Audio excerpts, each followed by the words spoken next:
C'est ma seule... je suis très... Bon. So you were first here in Cannes almost 50 years ago at the Directors Fortnight in '69 for The Bed of the Virgin. I'm wondering if you rewatch or reflect back on those films made in the late 60s, early 70s, Zanzibar films. Oui, j'ai pas beaucoup progressé. Ça fait... Well, we can say I haven't progressed very much since then.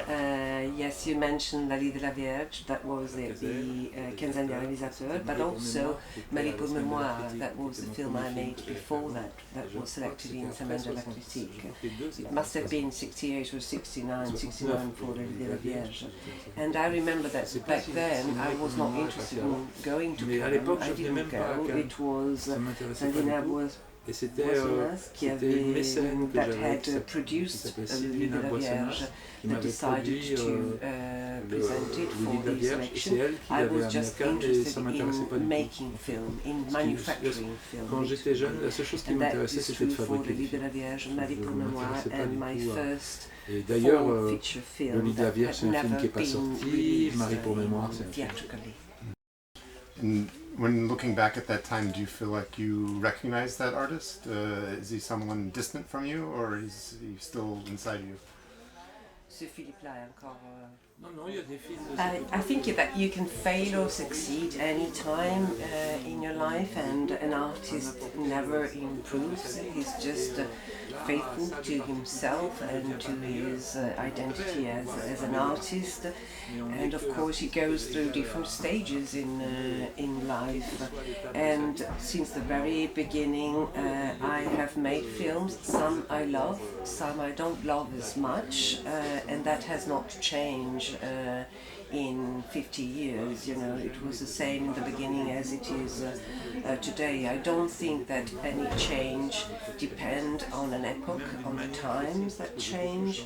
What I have changed is my way of making films. For over 15 years my films were never scripted. I didn't have any screenplay. Then I started writing films. I realized that my changes depended, the changes that occurred in my life, like a painter, depended on the women that I've loved and I lived with, and that's what influenced my style. So it really depends on that one. And I realized that I went through times and periods when a woman prompted me to change my style and to do something different. It's exactly like a painter, you know, when a painter goes through a certain period, and what he changes is his attitude, not his art in a way. He can change his style. And this is the way I survived in the cinema environment, in popular films or mainstream films. I'm most concerned with the films I feel I need to make or I want to make with my actors and my technicians. The first screening is very important for me, the first public screening, but then everything is over at that point. I'm no longer interested. I'm not interested in the release of a film. I'm only interested in that as long as if it makes some money, it will allow me to make another film. But as for the rest, it's the manufacturing of the film, which is what moves me as a filmmaker and as an artist. What's important is an echo that a film has for many reasons, and this is why it's important that my films are in competition in case they win an award exactly for the same reasons. But that's my only connection in the film community. My reason for making films is being behind a camera or sitting at an editing table, because that's what counts. And this is why I sometimes refuse to give interviews or to attend certain events. It's not for a snobbish attitude, it's just that I honestly I'm not interested in that. What I'm interested in is staying in my own atelier like a painter and making my own art. Speaking of inspiration, the the great American director Alan Dwan said that the triangle is the sturdiest and most promising shape for a good story. This is in the 30s and 40s, a different kind of cinema. C'est lui qui a fait comment ça s'appelle le film d'Alan Dwan? L'homme des vallées perdues. L'homme des vallées perdues en France. L'homme des vallées perdues, The Man Ça of s'appelle, Lost comment ça Valleys. s'appelle? Stage Alan Dwan. He worked in the silence all the way to the 60s. Yes, Sands of yes, Iwo Jima, Shirley Temple, some westerns. Yeah, some. I saw the western with my father. Yeah, in the 50s, a lot of westerns for RKO. Very beautiful. Yeah. Alan Dwan. This triangle structure is. You are American. I am American. Yeah. Okay. So yeah, you that's are why I know Dwan. from the Goliath side. I am from the David side. Yes. French cinema.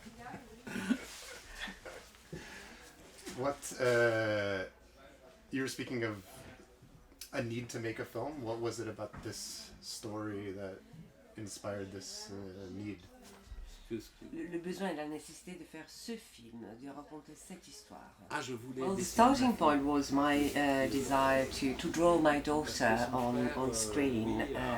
Louis, my son, managed to be successful. He made his own film, and my educational principle with my children is never to suffocate them and never to make them a sort of poisonous gift. So I'm always waiting that they start moving the first steps in films by themselves, meaning working with other directors, because I don't want to suffocate them in a way, and so I try to restrain my wish to work with them until they manage to work with others.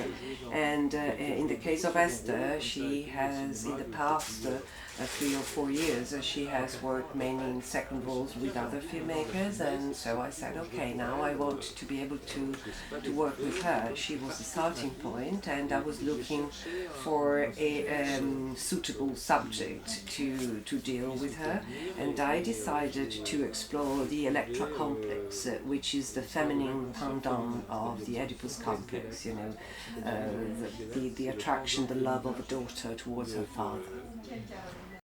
And when you're working with Esther on set, is the relationship between you and actress different than, say, with Louise? Non, pas vraiment. My second job in life is being a professor of dramatic art at the Conservatoire in Paris. And Louis, when he decided to become an actor, decided to choose that school, the Conservatoire, and he was one of my pupils in one of the classrooms. And I, of course, tried to make my best so that my attitude was not different towards him than towards the other student of the class. Of course, there is a difference, but somehow I managed to find the right attitude.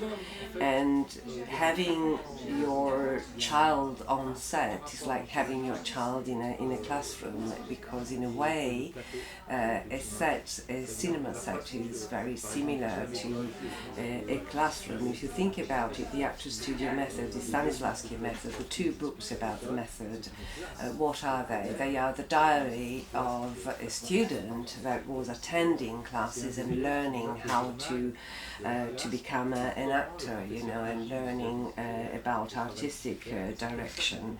And this is the reason why I choose to have the same attitude. Next Tuesday I'm going to give my class in front of 30 students, and what I do with them is just go around the streets and, you know, and filming and shooting and inside the building but also outside the building, and in the evening we all watch the daily rushes together.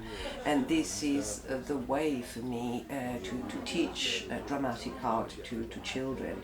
I love being a professor, I love to teach. I think that there's a goodness in the method that I like very much, and that helps me when I'm on set directing actors, and try to treat all actors like my children, you know, at school, like my students student at school, even if amongst those actors there are my children, as it happened with Louise before and with Esther now, but before this film she was also in La Jalousie, in Jealousy.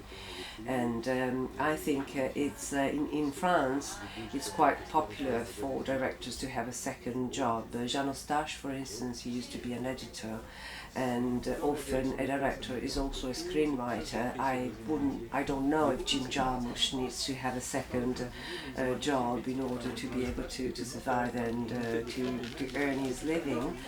But I think for me it's really a good training in directing actors, and a good and just direction is one of the pillars of the mise en scène, because if actors manage to play the right note at that part, there's no risking of sounding out of tune. You know, it's like an orchestra.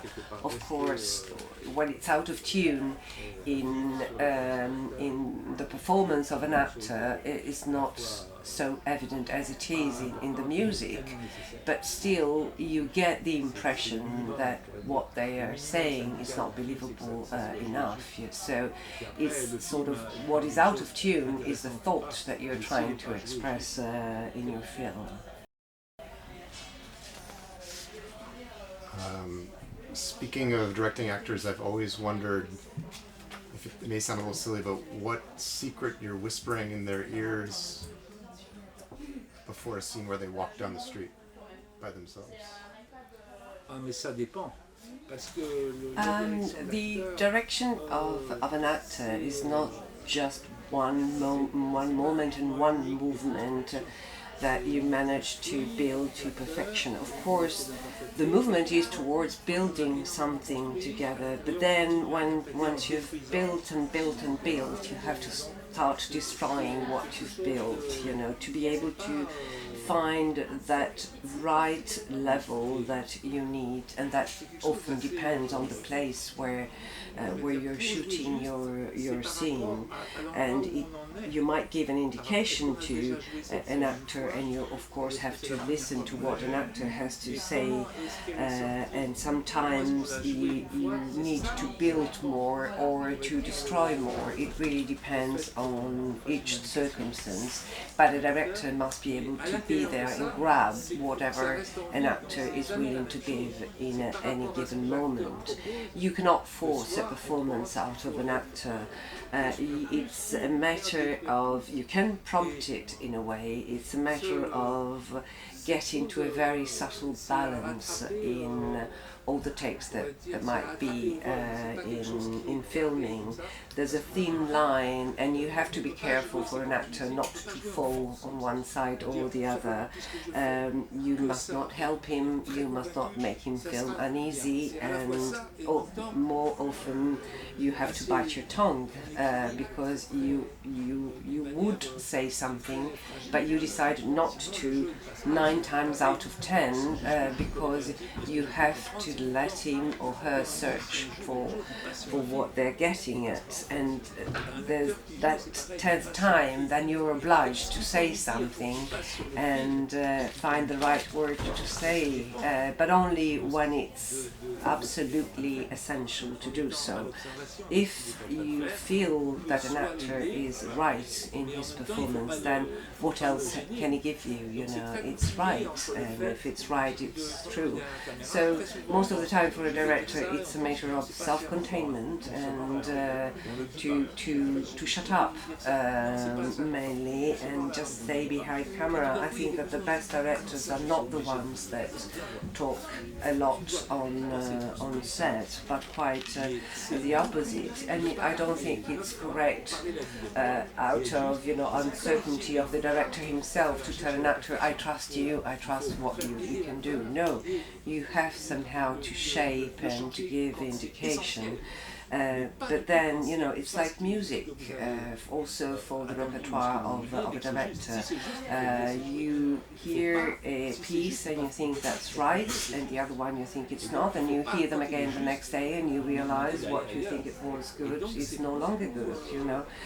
Art is not an exact science, you know, and there are no certainty, but I do believe that for a director, directing actors is the most important thing in a film, to get to the right feeling. Being myself the son of a stage actor, and having been very familiar with the behind the scene situation in a theatre that I started to attend when I was very, very little, you know. I was always with my father, and my father was a stage classic actor, Ibsen, Marivaux, Diderot, so I remember how important it is to get to the right level and to help an actor getting there.